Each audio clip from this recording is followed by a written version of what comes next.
Hey kids, it's time for the weekly sermon. And I'm going to read a story from the Bible first, and then we're going to do an assignment together. Okay? Let's go to the story first. It is about Jesus. And maybe you remember from last week's sermon that Jesus was baptized. Well, after his baptism, Jesus goes on and he is going to look for people that will going to help him. He calls them disciples, and that is a kind of a word from the Bible. Um, and it means people that are students, people are willing to learn from him, just like you are learning in school. So let's read this story. Jesus chooses his disciples. Jesus began to tell people about God. He knew he had a lot of work to do, and he went to find some helpers. As Jesus was walking along the seashore, he saw some fishermen. You can now see them, right? You see all those fishes there? And that's Jesus here. He's walking along the seashore and says, hey guys, come and follow me. I will make you fishers of people. Right away, they left their boats and followed Jesus. Their names were Peter, Andrew, James, and John. See, they're leaving their boat, getting out of the water, and say, okay, Jesus, is this crab going to follow him too? You think? No, I don't think so. Crab belongs on the beach or in the water. But here you see a guy, and he has, okay, is that money? I think he's a very wealthy man. See, he has all kinds of money on the table. And then Jesus is there too. Let's read this. Later, Jesus met a tax collector named Matthew. His job was to get the tax money from the people and give it to the king. Matthew quit his job to follow Jesus too. Jesus chose some more people. Their names were Philip, Bartholomew. That's a difficult name, Bartholomew. I don't know anyone with that name, do you? Thomas, and another man named James. Thaddeus, Simon, and Judas joined them too. Jesus now had 12 disciples, new followers, and he taught them about God's love. See, these are all the disciples that were going to follow Jesus. If you can count them here, 1, 2, 3, 4, 5, 6, 7, 8, 9, 10, 11, 12. And where's Jesus? Is this Jesus? I think this is Jesus. Yeah, there he is. So there's 13 men, 12 plus 1, because Jesus is there too. Anyway, this is the story where Jesus is inviting people to join him, and he's going to tell them a whole lot about God. And as you see in this story, that names are very important. Um, your name is very important. Jesus knows all the names of these men that he calls, and he also knows your name. And you know what? He likes your name. And more than that, he also likes you. Did you know that? That Jesus likes you? He does. So, as I told, names are important in the Bible, and we are going to do a little exercise to show that. And what you need is a piece of paper. See? An empty piece of paper. And what you will need as well are pens or crayons or coloring pens or whatever you like to use when you are making a drawing for yourself. I have here yellow and black and orange and blue, and this pen here has all kinds of colors. See, it has blue, and here's green and black and red, so I can choose those. So why don't you get that, a piece of paper and colors, and when you have it, then you can come back. You can pause the video, and when you come back, then we will continue. Okay? Now let's continue. There is a story in the Bible in the Old Testament, so that's a long time ago, where God does not call someone who is old like a mature person, like your father or mother or maybe grandparent, this is a story where he actually calls a child. And it's the story of Samuel. Maybe you've heard this story before. Yeah, it's one of my favorites. Um, and Samuel is the son of a lady who cannot get pregnant. She wants to have a baby, but she can't. Now, the first thing we are going to do on your piece of paper is write down the name of Samuel. The name of Samuel. What kind of color are you going to use for that? I'm going to use the color blue. So I'm going to write down Samuel, just like you. The name Samuel. You can do as big or small as you want. It doesn't really matter. Samuel. Samuel.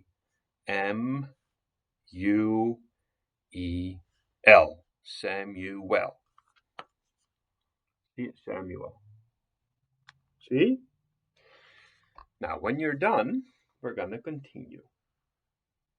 So, as I said, there was a time that Samuel was not born. There was only his mother, and his mother could not get pregnant. And she said, "What shall I do?" She went to the temple, she went to the church, and in that church, she prayed to God. So, what we're going to draw now is a woman who is praying. Isn't that difficult? I think it is. I am going to use this color. What color are you going to use? You can draw a woman who is praying. I don't know. I'm not very good in drawing, as you might know. You might remember from last time. I'm going to draw a woman who is praying. Oh, my feet are hurting a bit. This is.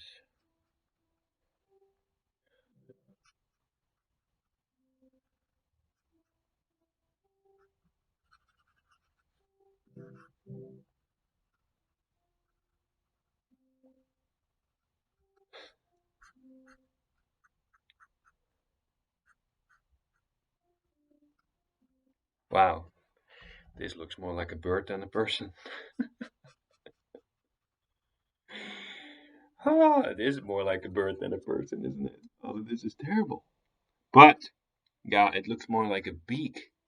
Here, see how terrible my drawing is? I'm sure you can do a better job than this, but at least you can see that her hands are together and that she is on her knees. So, this is Hannah. You have to imagine it's not a bird, but it's actually a person.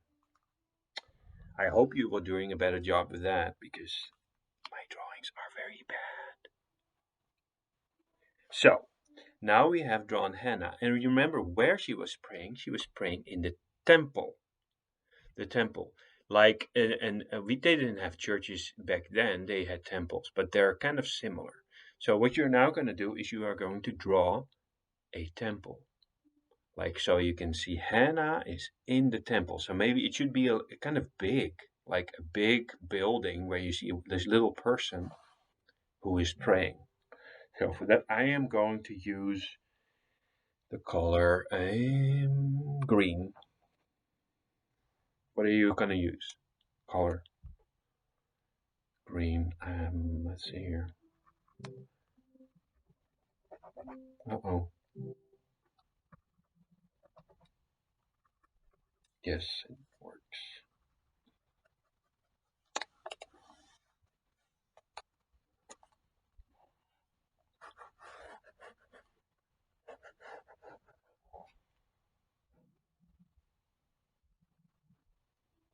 And does a temple have windows? I think it does. I'm gonna draw a window here and a door.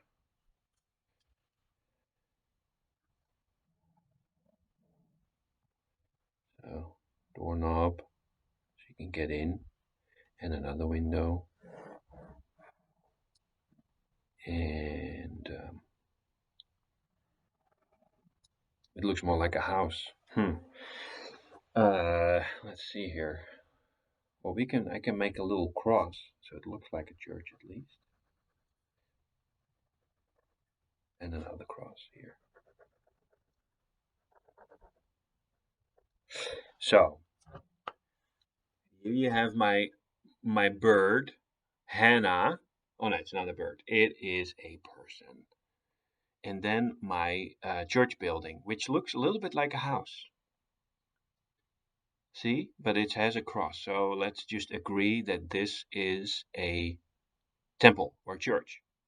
And there is someone in the church praying. That's important for Samuel. Yay. Now, here's what happens after this. You can put down your pen for a minute and then later you can finish your drawing. So Samuel is born a year later. So Hannah goes to the temple, prays for if she can receive a little baby, and then God gives her a little baby, and she calls him Samuel. And then she promises that he, Samuel, will live in the temple, and he will work there for God. Now that doesn't happen very often. But Samuel was called to do this, so he is going to live in the temple. And then one night, when he is in bed, he hears a voice, and the voice says, "Samuel, Samuel." And Samuel wakes up and is like, "Oh, what was that?" And so he goes to his boss, and he says, "Hey, you called me. Here I am." And then his boss said, "No, I haven't called you. You can go back to bed now." So okay, Samuel goes back to bed.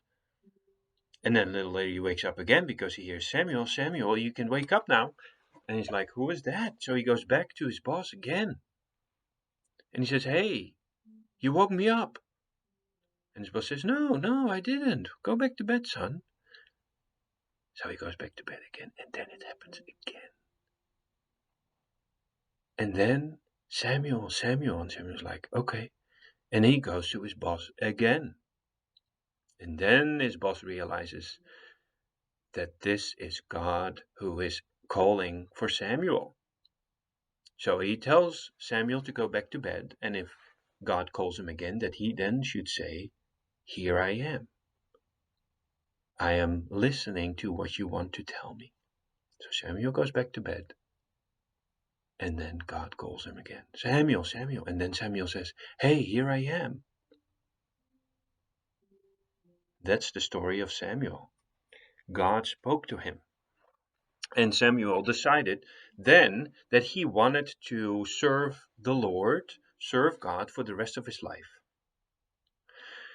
And God is still calling older people, and He's still calling people like your parents' age, and He is still calling children who say, "Yes, Lord, I want to follow you. Yes, Jesus, I want to be with you."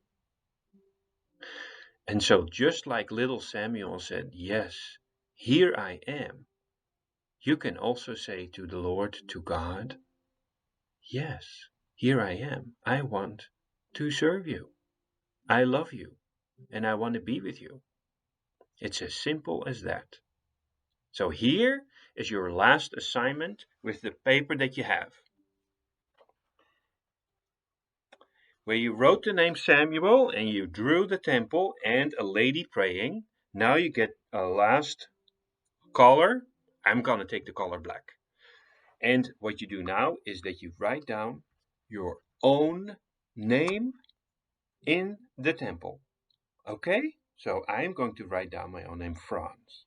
And you're going to write down your name, Franz.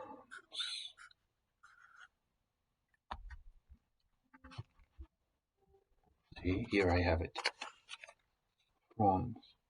Have you written down your name yet? Now, why is this important? Because just as God was calling Samuel, God is calling me and you.